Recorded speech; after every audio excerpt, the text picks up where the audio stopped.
I was lucky enough to run out of the auditorium. The door that was locked completely fell over during the violent shaking that occurred, which allowed everyone to escape the auditorium. Still, as I turned around, I saw that some sort of explosion happened. A mushroom cloud hung just above the fairgrounds. The Ferris wheel was lying flat on the ground, and heavy, red smoke coated the sky. The entire circus building was now collapsed on the ground, burning up. Shrapnel was flying everywhere, nearly hitting me at times. Everyone was running, with others on the ground crying. I started running past the Ferris wheel to get as far away from the circus as possible. "Leo, we found you!" a voice from behind me yelled. I stopped running, scraping the dirt ground and nearly falling. I turned around and saw that Joshua was standing there with his hand out to try and grab me. "Joshua?" I exclaimed in confusion. I saw Christopher and Adeline emerge from behind Joshua. They both looked completely out of breath. "There you are, Leo," Christopher panted. "Guys, we need to stop speaking and get out of here. The fire is right behind us," coughed Adeline. I glanced behind and saw those hellish flames creep up to us at an alarming speed from all sides. People were running out of the massive flames, their clothes on fire. Those blood-curdling screams that have still stuck with me to this day. I stared at those flames in deep fear. I felt my heart beating extremely fast, and goosebumps appeared on my body. The sky quickly turned into a smoky orange haze. "Yeah, let's get out of here before the flames consume us," said Joshua, beginning to run. I saw the flames around us. They were slowly closing in on our area. The only exit available was closing in very quickly from the flames. I didn't move, only kept my mouth hung open.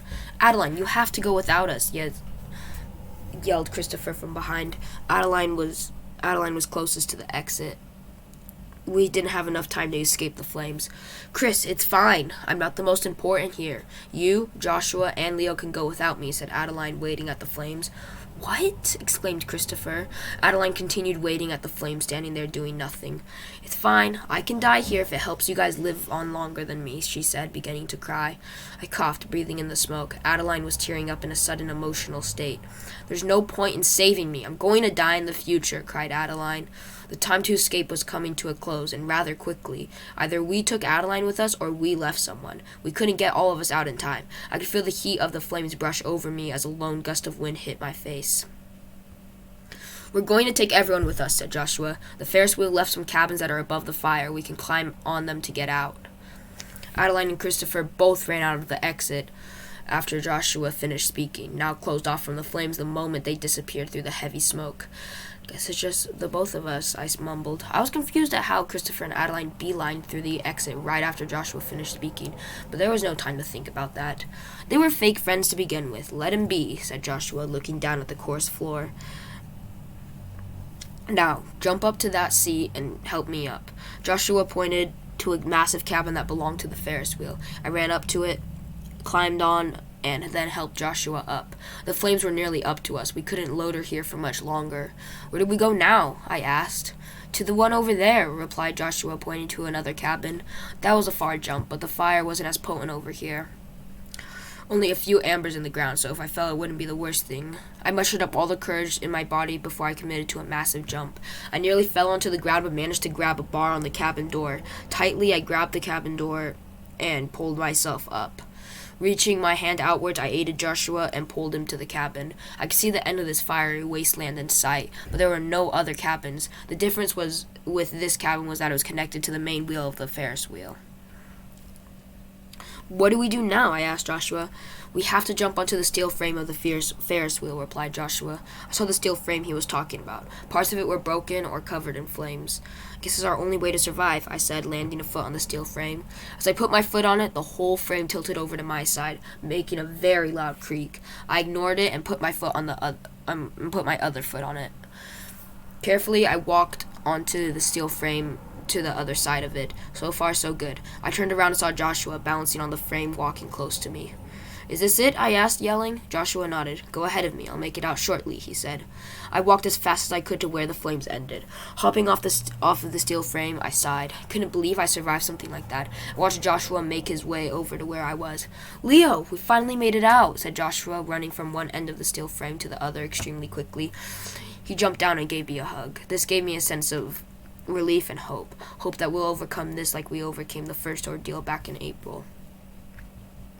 So where do we go now? I asked. A gust of wind blew through and cleared a large hole in the smoke. The dark green forest, untouched by the flames, was our last place of refuge. We're going to the forest, Joshua said with confidence. I turned around and felt sorrowful. This was how my circus experience had to end up. And what about my parents? What happened to them?